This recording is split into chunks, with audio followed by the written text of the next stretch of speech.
Composition of Asian breads, yes.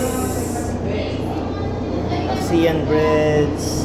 Ito po tayo, ASEAN breads. Different types.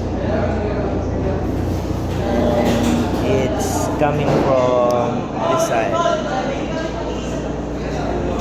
ASEAN breads na. So marami. 1, 2, 3 ASEAN breads. And these are the pastries.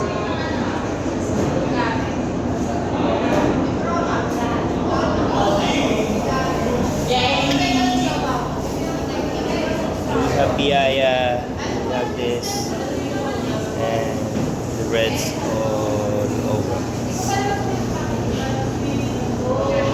Tapos composition, that's it.